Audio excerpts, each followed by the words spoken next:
Hello, everyone, and welcome back to our class on exploring the human genome in GRanges. We previously just went over GRanges and iRanges, which really distills down to tracking the start and end of a feature. And in the human genome, there's tons of features such as exons, promoters, introns, all kinds of things. And each of those can be stored as a range. So imagine you could have a list of ranges of all the genes in the genome, and you want to intersect that with promoters or other features or count things inside of them. This is where GRanges will become really helpful. So I already loaded the libraries for today. This is some more background on iRanges and GRanges, and essentially the main difference is that GRanges, which we'll be using for this class, is going to keep track of the chromosome start and stop position and the strand and other features. And so I've loaded this in. This was in the data file we've uploaded before. So if you just load that, you'll have this GenCodeGenes. And so essentially what we're going to do today is load in all the features of the human genome into GenCodeGR. If we take a look at this, it's very long. And we're going to learn how to index into this, but really everything in the genome is in this one file, at least at the current state of the genome annotation. And so we can see this indexable at element data is pretty powerful because we can see what type of gene, the gene ID, its name, what type of gene it is it a transcribed pseudogene, a long non-coding RNA or an mRNA, the gene name itself, just the more common names, and the transcript ID and all sorts of features that we will go into with the ultimate goal today of taking a consensus ChIP file that we generated previously and intersecting it with promoters just to see how often the ChIP-seq data overlapped with the promoter. So we're going to build up to that. But first, let's take a little bit more time to look into this GRanges we just made of all the features of the human genome. And seq info, seek names we did briefly in the last class, but just to go over that, it's really just a generic function for getting, setting, and modifying the sequence information stored in an object. And so with GenCode, with genome ranges, we have more of that upper level information that we're going to want to access with seek names. Okay, so let's do that. So here, what we're seeing is seek names of GenCode GR that we just made, which imported all the features of the human genome. And this is sort of tidyverse type nomenclature that we'll try and use as much as possible in the class, where you pipe it to the next function. And so here what we're doing is we're just piping it to head, which we've seen is also a function in bash, that we're just going to look at the top level of this. And so let's see. Okay, cool. So we see all the chromosomes there. And it's just showing us the first few. If we wanted to see everything, we can just do this and not head it, and we'll see all the chromosomes in there. And there's 25 chromosomes. In the last class, we made 2 chromosomes, chromosome X and Y, and now we have them all stored in here, ready to go.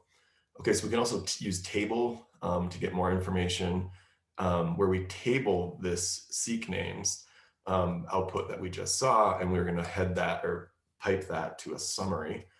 And so really what we just did is looked at all the features in this file. And you can see that there's over 2.8 million features in the human genome.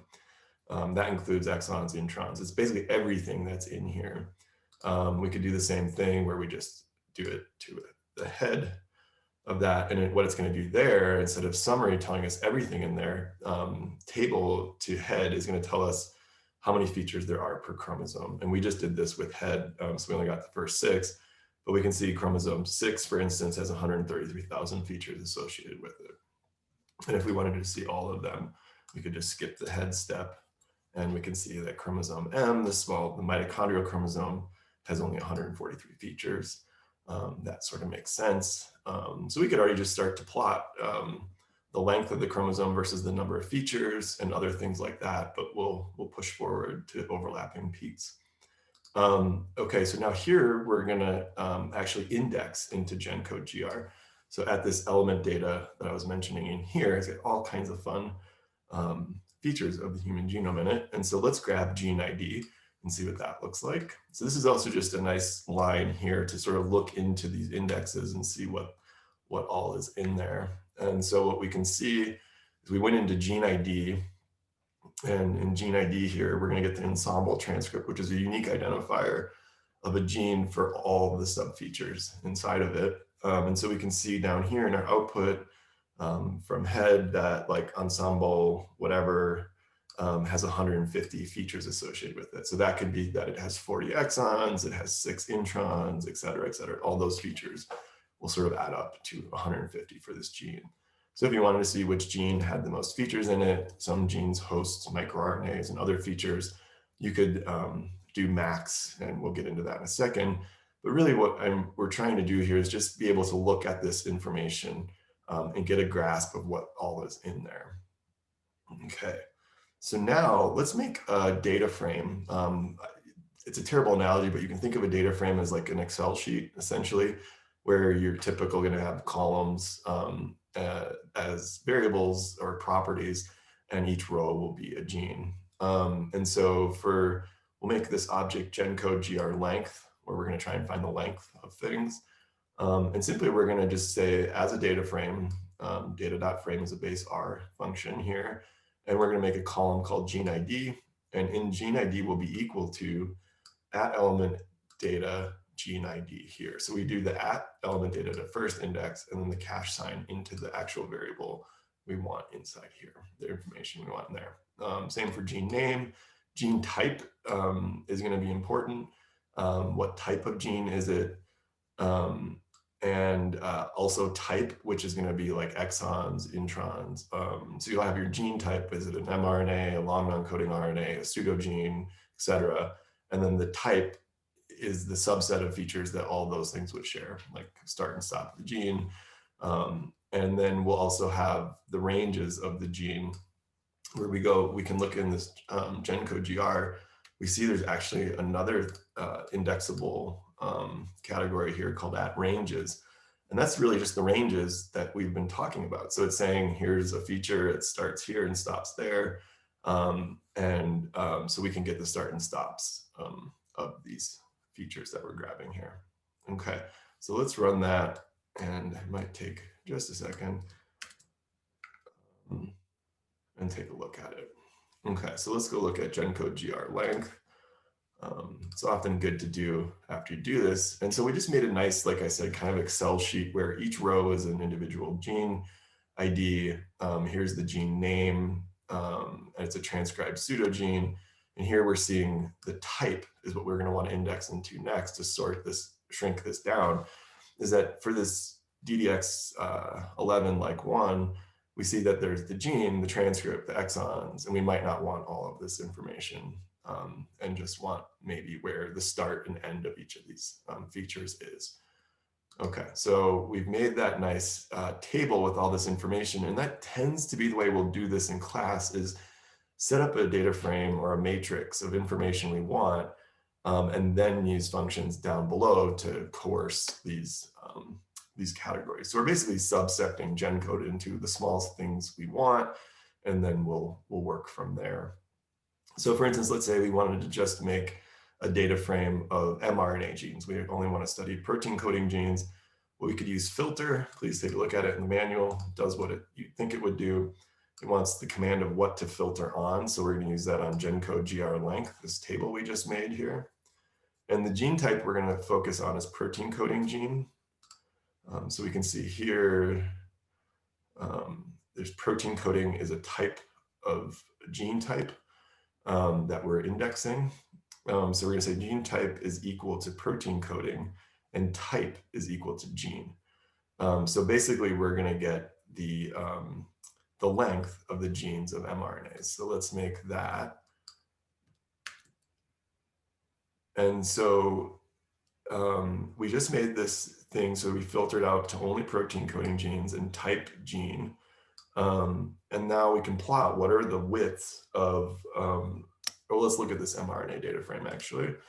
So we can see here what type it is. It's a protein coding gene, and here's where it starts and ends. And so we have this now for each gene uniquely because we filtered down by type. Before we had many different types in here. So that was the type gene filter. And we can plot this with a histogram where we'll scale it next to log 10, the mRNA data frame we just made, and we're going to index width. So we have a column here called width, so we know how wide the gene is. Okay, so let's see what type of, how big are genes? Let's take a look. Okay, so we're just gonna make a simple hist with 60 breaks. You could have changed that to whatever. And what we see right away is that there's a distribution of genes. No gene is less than 100 nucleotides, so that's good. And that the sort of median is about 10,000, so somewhere in here, 10 to the fourth, because we logged 10 to this. And so we can see right away that, okay, this is the distribution, a normal distribution of protein coding gene sizes. Very few are very big, very few are very small, most are in the middle. So let's see what long non-coding RNAs look like. Genes that look just like mRNAs, but don't translate into proteins. So we'll do the same thing where we're just going to now filter into gene type as lincRNA instead of protein coding. This might change in new versions of GenCode. You'll have to go in, as we did, and sort of index in there and say, what things am I really looking for? What is it called now? There is no more long non-coding RNA. It's a subset of different types. But for this version, we can just call it long non-coding RNA and filter to type genes. So we remove the exons and all that business. Okay, so now we have the same thing. Let's take a look at it for long non-coding RNAs. Apologize. And so we can see a histogram here where it looks a bit right off the bat shifted more to the left to smaller sizes. So if we toggle between these things, we can see this is kind of peaking around between 4 and 5. And this distribution is peaking between 3 and 4.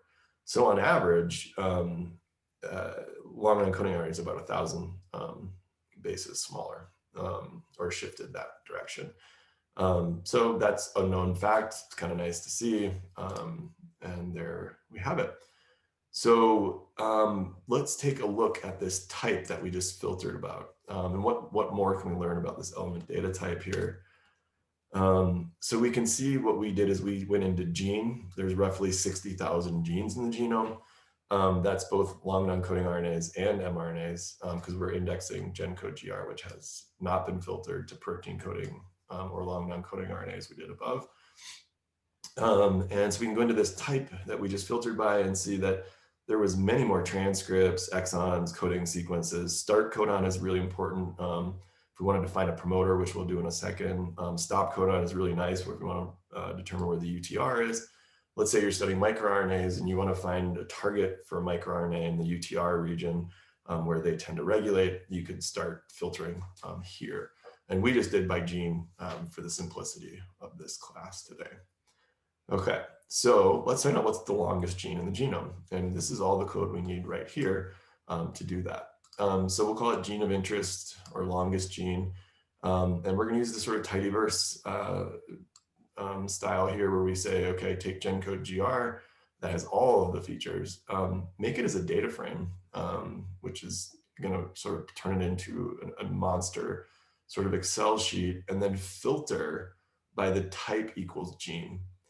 Okay, so that's kind of what we've just been doing. We did type protein coding and or type gene, and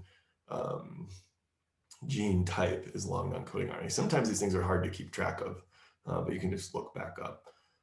So we're going to make this data frame and then filter on type genes. We're just going to go into the gene section and say the width equals the max function of that width in the data frame, GenCodeGR. So basically, we're going to find the max width in this gene of the largest gene in the human genome. So let's run that. And now if we want to find out what that gene of interest is, we can just now plot this, so to speak, or read what this object is. Okay, there's a ton of information on it. Its name is in here somewhere. It's RBFOX1 with its gene name.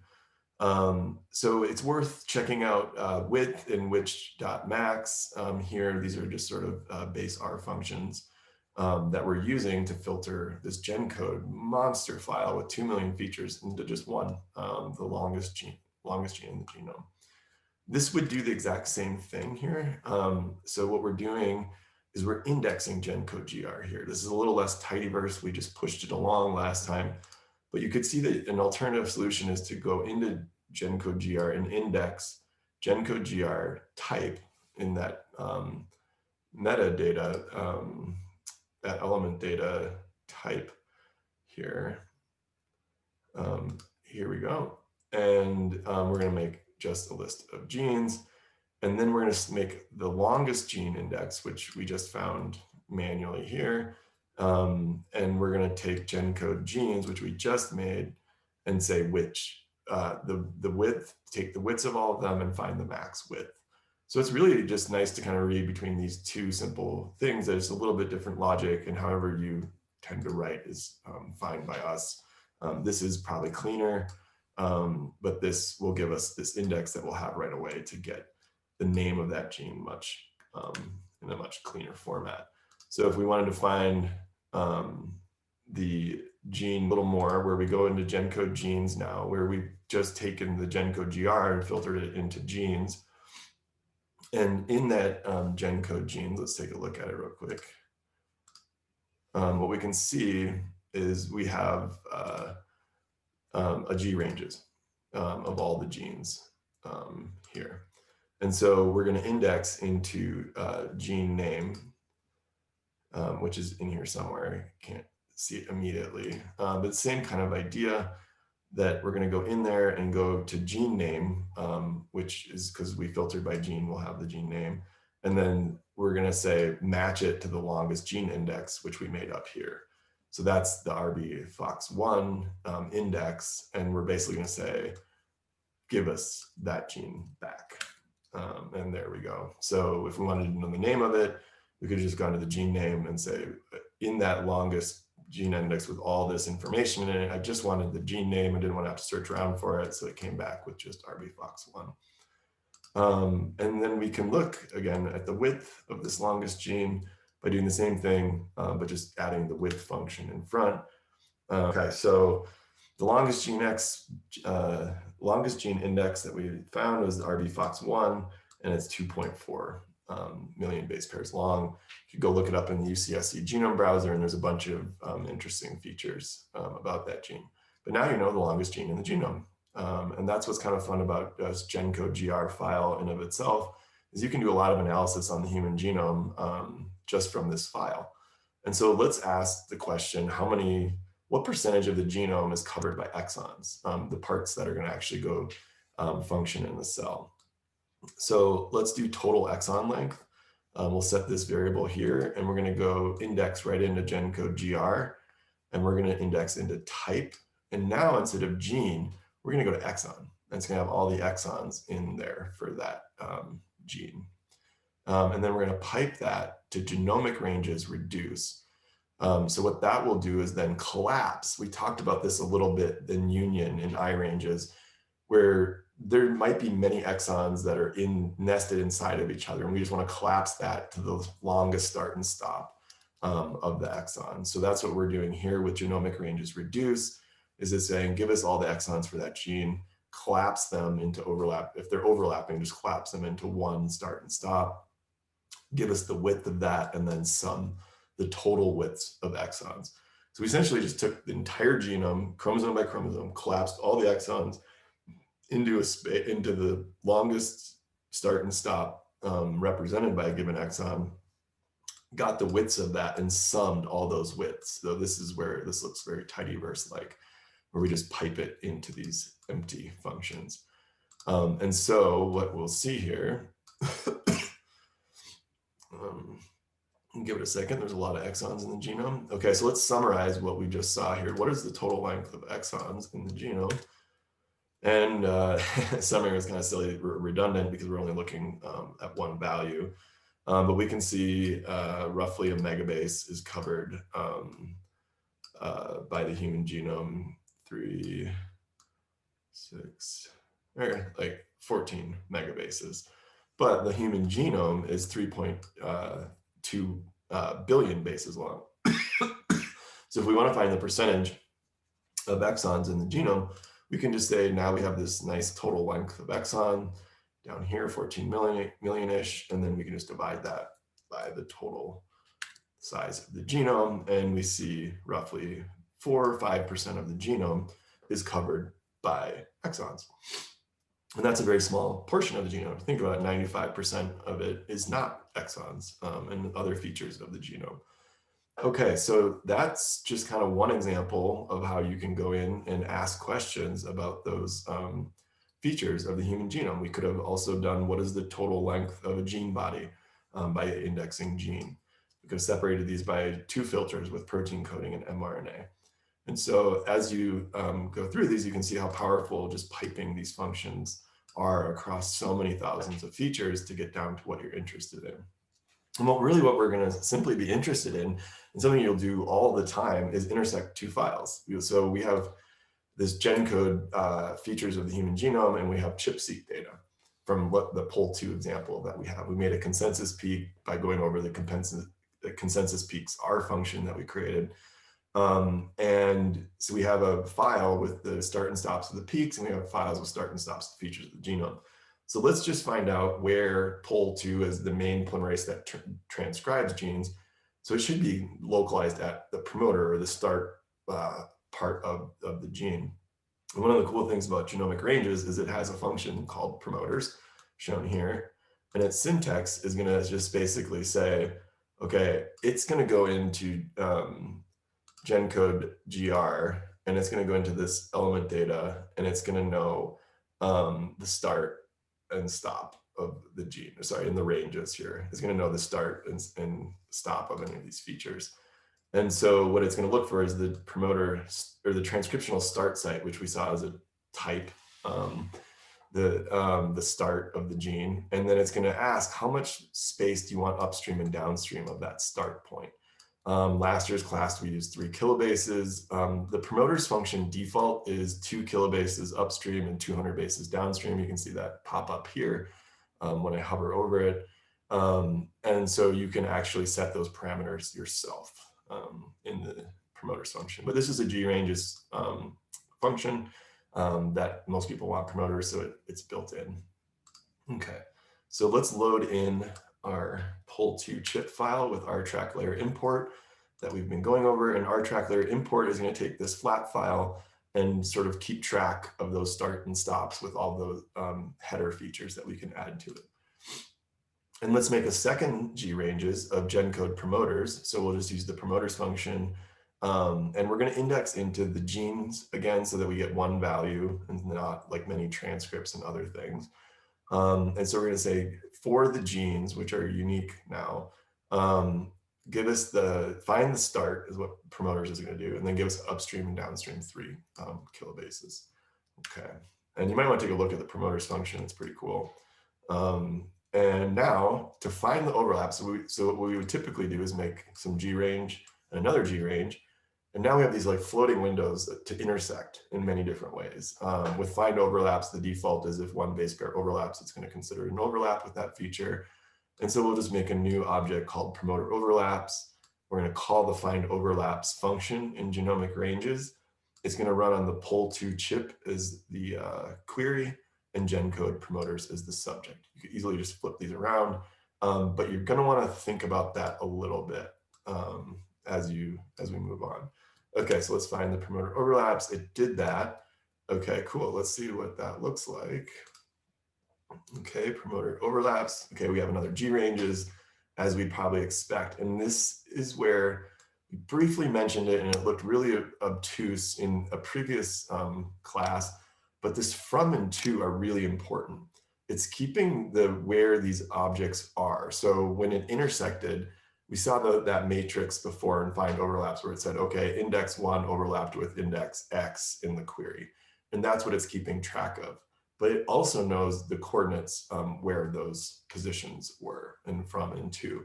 And so you can see here that if we wanted to start to ask like how many overlap or et cetera, we're going to want to use this at from and at to for where the features start and stop. So we now have a promoter overlaps which is sort of that index of where two features overlapped. And let's say we wanted to find the length of the POL2 chip. So like, how many peaks are there? And it's 10,255. So that's kind of just nice if you ever want to check your chip file and see if you have enough peaks. And then we could use unique in promoter overlaps and index into this from. So what we're going to do is get the length of the unique overlaps for POL2 on a promoter. And so we can see that the number of overlaps is 7,738 of the 10,255 we're overlapping in our find overlaps function by using this @from section here. So by saying how many places was there an @from means there was an overlap in the promoter overlaps object we just made here. And it's basically counting the length of those froms. And it's saying there's 7,738 in our overlapped section here that was generated in promoter overlaps. So if we wanted to find the percentage of this, we're simply going to divide this by this. And we can do that where we've indexed do that. And we can see that what is the percent overlap? It should probably be about 75%. Yeah, exactly, 75.4%. So that's good news. That 75% of our data is overlapping promoters where this protein is sort of known to work. But what is that other 25%? And this is where it all sort of starts to happen.